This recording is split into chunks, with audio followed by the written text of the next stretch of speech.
Let me start by giving you a story about Maryam. Maryam is a 28-year-old housewife, mother of two, who I met in 2016 when my foundation was recruiting patients for a VVF camp. She was a very sad woman, very withdrawn, always had her head down, and could barely make eye contact. The first thing you notice, however, the most striking thing you notice when you meet Maryam is the stench of urine that emanates from her, a condition that started a year previously following her last delivery. She had had 2 previous deliveries at home successfully, and so when she got into labor in her 3rd pregnancy, she thought, business as usual, I'll have this baby at home. Unfortunately, this was not the case.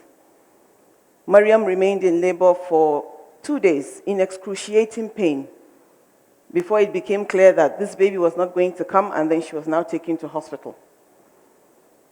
What had happened was she had developed a complication of labor called obstructed labor. Obstructed labor occurs when there's an impediment to the movement of the baby through the birth canal to the outside world, such that the baby becomes trapped in the pelvis. Now, with Maryam, her baby became trapped, had suffocated from lack of oxygen because it had been there for too long, and so by the time she arrived in hospital, her baby had died. Doctors did their best, and she was discharged home a couple of days later after she had delivered a stillborn baby boy. Now, a few days later, Maryam noticed fluid just draining down her legs. And then she suddenly realized it was actually urine coming out of her vagina. And that was the start of Maryam's nightmare. From then on, she no longer had control of her bladder. She was constantly leaking urine, barely having enough rags to cover herself and cover the smell that this urine covers her in every time. Now, this is a VVF. You'll be wondering, what exactly is a VVF? VVF is short, in medical terms, for Vestico Vaginal Fistula. In simple terms, it just means a hole between the bladder and the vagina. There are different forms of fistula, but 90% of fistulas that occur as a result of prolonged obstructed labor, the complication that Maryam had. What happens with obstructed labor is, when the head is trapped, the bladder that lies just behind the uterus is trapped between the baby's head and the uterus. And so that head exerts pressure on the bladder, causing an injury. Now, after the delivery, the pressure is released, that injury becomes a hole. And it is from that hole that urine goes out through the vagina and outside. In another scenario, you can have the same pressure of the baby's head on the rectum, because they're all in the same area, causing the same kind of injury, but this time you have stool coming out of that hole into the vagina and outside. So you have some women having a combination of both leaking urine and leaking stool. In Maryam's case, she was leaking urine. So suddenly, Maryam finds herself a social outcast. She's completely isolated. Her husband soon abandons her, divorces her, and she moves back home. At the time I met her, she was living at home with her mother. She was so miserable because even her mother had isolated herself from her. This is the typical picture of a VVF patient. Typical. Abandoned, no baby to show for at the end of the problem, and isolated. The World Health Organization estimates that you have over 2 million cases of VVF occurring every year in the world. I think the best way we can describe the plight of a VVF patient is by this quote by Robertson. one of the most frightful conditions of the humankind, frightful afflictions of the humankind. Day and night, hour by hour, the urine wets, excoriates, and hurts the victim of this condition. Social intercourse is no longer existent. A pariah is made, and you now have a family housing an outcast. Over 2 million women are living with VVF in the world, and 90% of this occur in Africa. Of these cases, 800,000 are living in Nigeria. To make things worse, it is estimated that there are about 12,000 cases occurring yearly in Nigeria. If you do the math, you are talking about 230 women weekly. Today is Saturday. It means this week, 230 women in Nigeria have developed a VVF.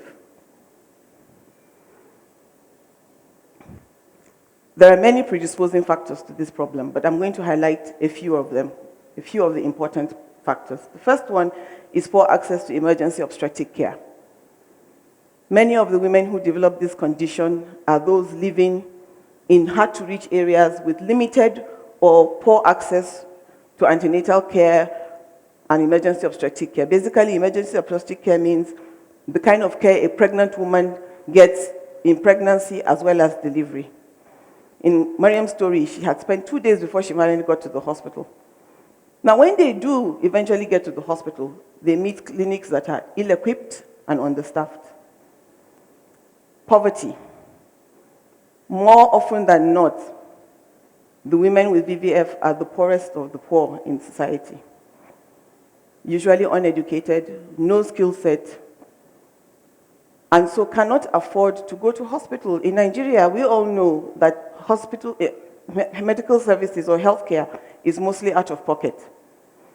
So the 500 naira, the 1,000 naira that she would pay when she goes to a primary healthcare center, she doesn't have. So she'd rather stay at home until it is clear she cannot have this baby without going to the hospital. Number 3, early marriage, teenage pregnancy. Teenagers have no business getting pregnant, simply because at the time they're teenagers, their pelvises are small, not mature enough to carry a pregnancy, especially when you add malnutrition to it, which is what you get with most of the women in our rural areas. The pelvises are small, and so the likelihood of them having obstructed labor is there. Then you add poor obstetric care, it's a VVF waiting to happen. Early marriage predisposes to that teenage pregnancy and that VVF.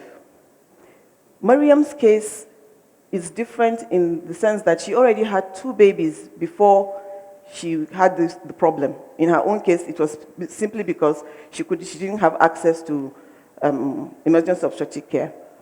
Majority of patients with VVF have it in their first pregnancy.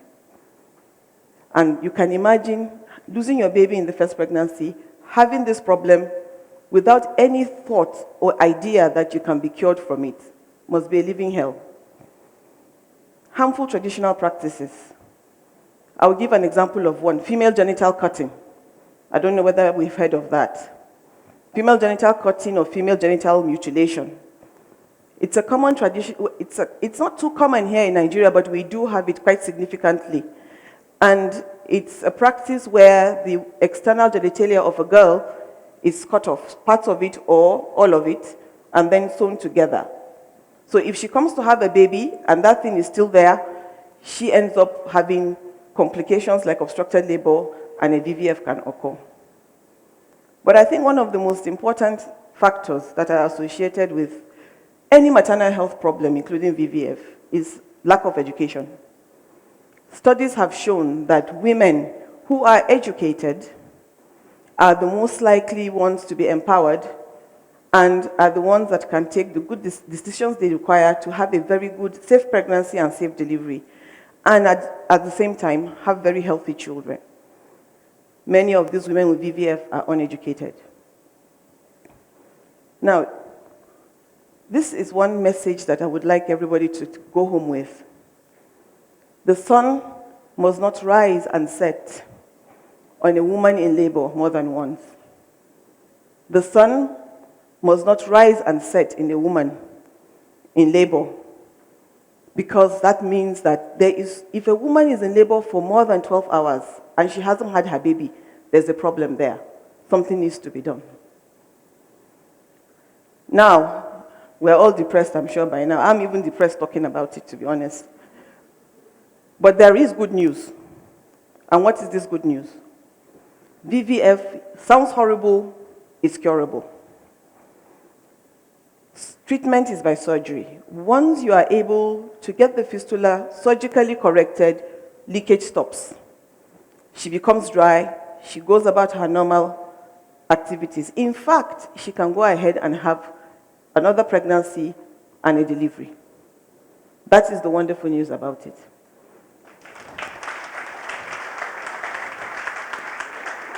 In the last 3 years, or 2 years actually, my foundation, in collaboration with other foundations, have actually operated, well, we've updated the records now, it's almost 200 women now.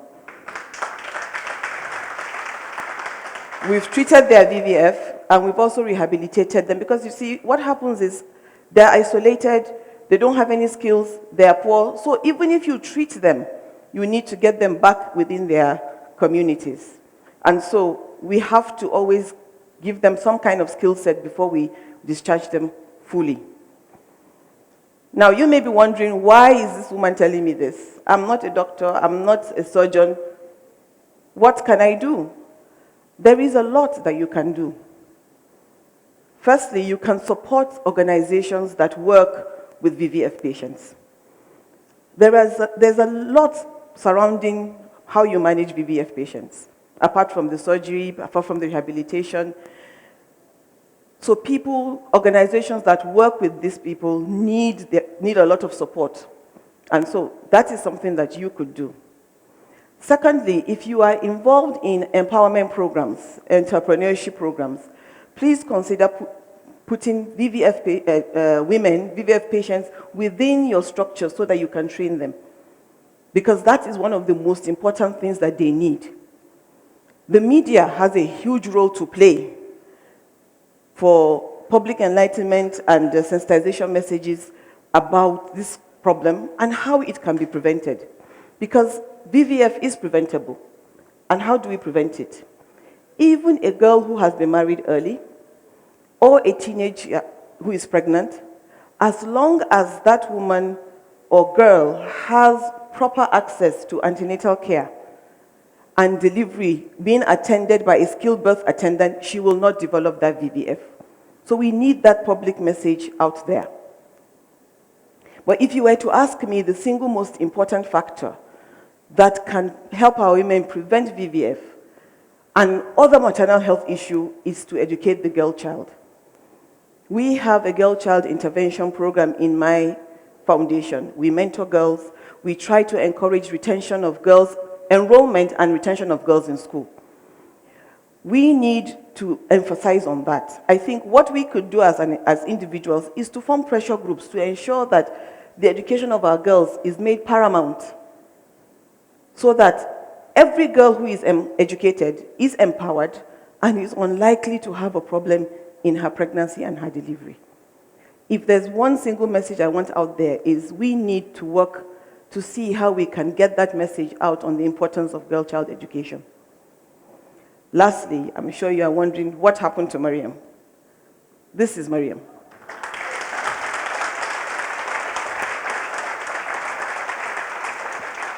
This picture was taken in our skill acquisition center in Mina. This is a baby dress. They are taught to make ready-made clothes for babies, and this is one of the dresses that they make. Maryam is back in her village, and you know what? She's back with her husband. I want to flog the man. So please, look in your environment. Where are your Maryams? There are, even in your backyard, forget about the villages, there are Maryams. There are other Aishas, there are other Larabas, there are other people that are saddled with this problem, but they hide because of the stigma attached. What can you do to find those people and put a smile on their face like Maryam? Thank you.